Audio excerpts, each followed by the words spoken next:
Marky Martin. Thanks for waking up with us. Ships stranded in the Strait of Hormuz today will have to wait if they want the United States' help in getting out. President Trump paused the operation known as Project Freedom overnight. He says this is to see if Iran comes to the table on some sort of a deal. The move comes a day after Iranian officials warned the operation could stand in the way of peace talks. Senior congressional correspondent Joe Khalil has the latest from Doha this morning.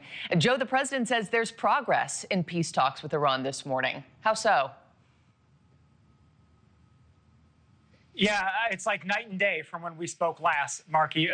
Just yesterday, the U.S. and Iran seemed to be on this war footing, and you had this chaotic 48 hours where there were strikes back and forth, and now President Trump says the U.S. is going to be giving diplomacy with Iran another chance, pausing Project Freedom, which was this operation where the U.S. was going to be taking and guiding those stranded ships through the Strait of Hormuz and through Iran's blockade. This is what President Trump said here on Truth Social in his own words. He says, based on the request of Pakistan and other countries, we've mutually agreed that while the blockade is going to remain in force, Project Freedom is going to be paused. And he actually cited that there was great progress, he said, in discussions between entities from the United States and representatives from Iran. So President Trump letting it be known that the diplomatic channels behind the scenes were continuing even through the last chaotic 48 hours. And according to him, there has been some progress and clearly some urging of allies to pause this operation. This also comes just hours after Secretary Hegseth and Chairman of the Joint Chiefs Dan Kane announced that the project would continue and that any retaliation from Iran would be met with overwhelming and devastating American firepower. So again, a big shift here. We haven't heard from the Iranians yet on this. Officially, we have not. But we did get some indication from the Pakistanis. The prime minister really heaped praise on President Trump for making this decision, saying that President Trump's gracious response to the requests made by Pakistan and others is going to go a long way toward advancing regional peace, stability, and reconciliation during this sensitive period. So while there are some reports now that progress is being made, Marky, keep in mind that the U.S. and Iran have tried this before. There has been at least one round of in-person discussions and negotiations to try to get to a place where there's a permanent end to this war. And obviously, there was no breakthrough at that point.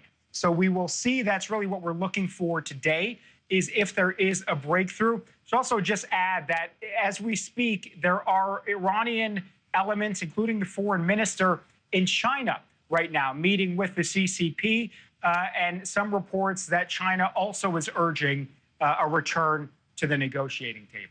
All right, we'll see if that pressure does anything to move the needle. But Joe, to your point, I mean, things moved so quickly and changed so fast in just 24 hours. Stick with me here. Joining us now, I have Rebecca Grant, national security analyst and vice president at the Lexington Institute.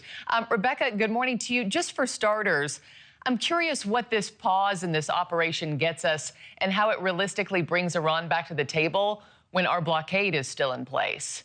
Oh, the blockade is still in place, and this is just a tactical pause. The 100 aircraft, a dozen destroyers, they're all still there. And remember, a key element, we saw those 2 Maersk Line ships come out. That means there is a channel that's clear of mines. And of course, ongoing, we're trying to restore confidence with the international mariners and the shippers to see what they need. But this is happening because Iran failed in trying to take on the U.S. Navy and got those 7 boats sunk. You know, Iran can't handle the naval pressure, and it looks like they may be willing to negotiate, heading perhaps towards a little one-page clean sheet deal. We'll see. Yeah, and not only is Project Freedom on pause, but Senator, or I should say Secretary Marco Rubio yesterday declared Operation Epic Fury over, saying that we've achieved all of our objectives there. In your eyes, have we achieved all of our objectives with Iran still in possession of enriched uranium?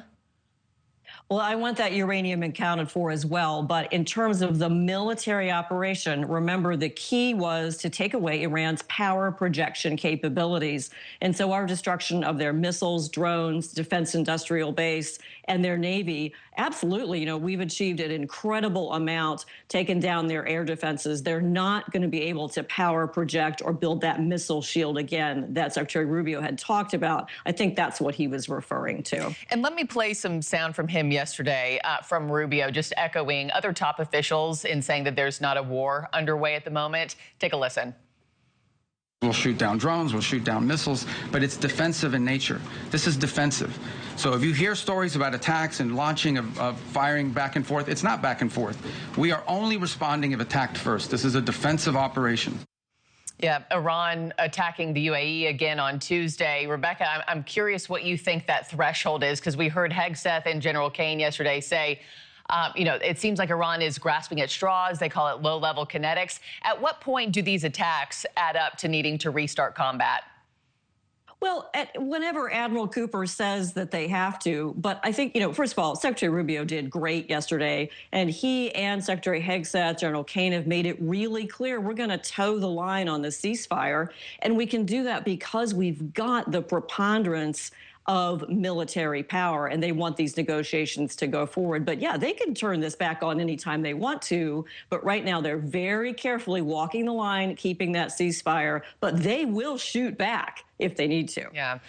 Joe, again, you're in Qatar this morning. The Gulf states obviously watching this very closely. I'm curious what the mood is on the ground there. Is there relief that they're that the White House says that Operation Epic Fury is over? Is there nervousness about not knowing what comes next? What's your read on the ground?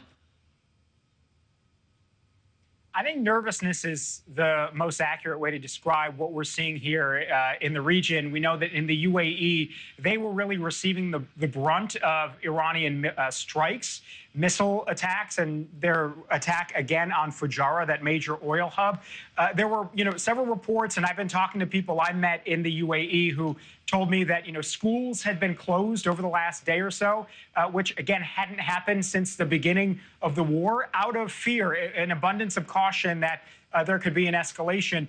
And I think the fact now that you've got this sort of very quick about face from the United States now, I think people are not necessarily feeling incredibly certain that the bombing is going to stop. I think it's very touch and go.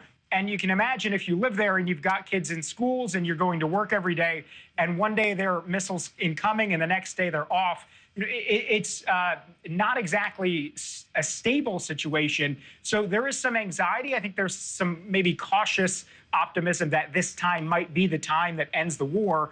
But if you're someone in the government, for example, you also really worry economically. The longer this war drags out, the more your economy really has taken a hit. So I think they're all hoping for an outcome where there is no more war and they can get back to business as usual. Yeah.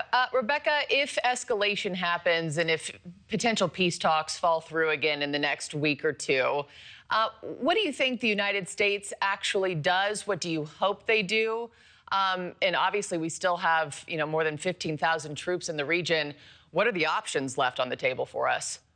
Oh, plenty of options. I mean, 15,000 involved in the paused Project Freedom, 50,000 total, including that 15.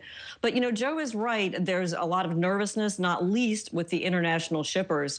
So the next step back is to continue Project Freedom, which puts kind of local air and sea superiority, meaning that Iran can't hit that merchant traffic, and try to reassure the global shippers that they can go through that cleared route around the strait. The thing is, that will take time. And if Iran is too bad, we'll go back to striking targets on their mainland. But I think that Project Freedom and the sea power and economic blockade will be the main focus. And just lastly, quickly, before I let you go, what's your read on who has control of the Strait of Hormuz this morning? Is it Washington? Is it Tehran? And who controls the global economy right now? Oh, United States Navy, USS Truxtun, USS Mason, 2 destroyers that ran that strait, all those aircraft, U.S. Navy in control. Rebecca Grant, thank you so much, as always, ma'am, for your time and expertise. Joe Khalil live for us in Qatar. We'll check back in with you in just a few minutes. Appreciate it. Secretary of State Marco Rubio.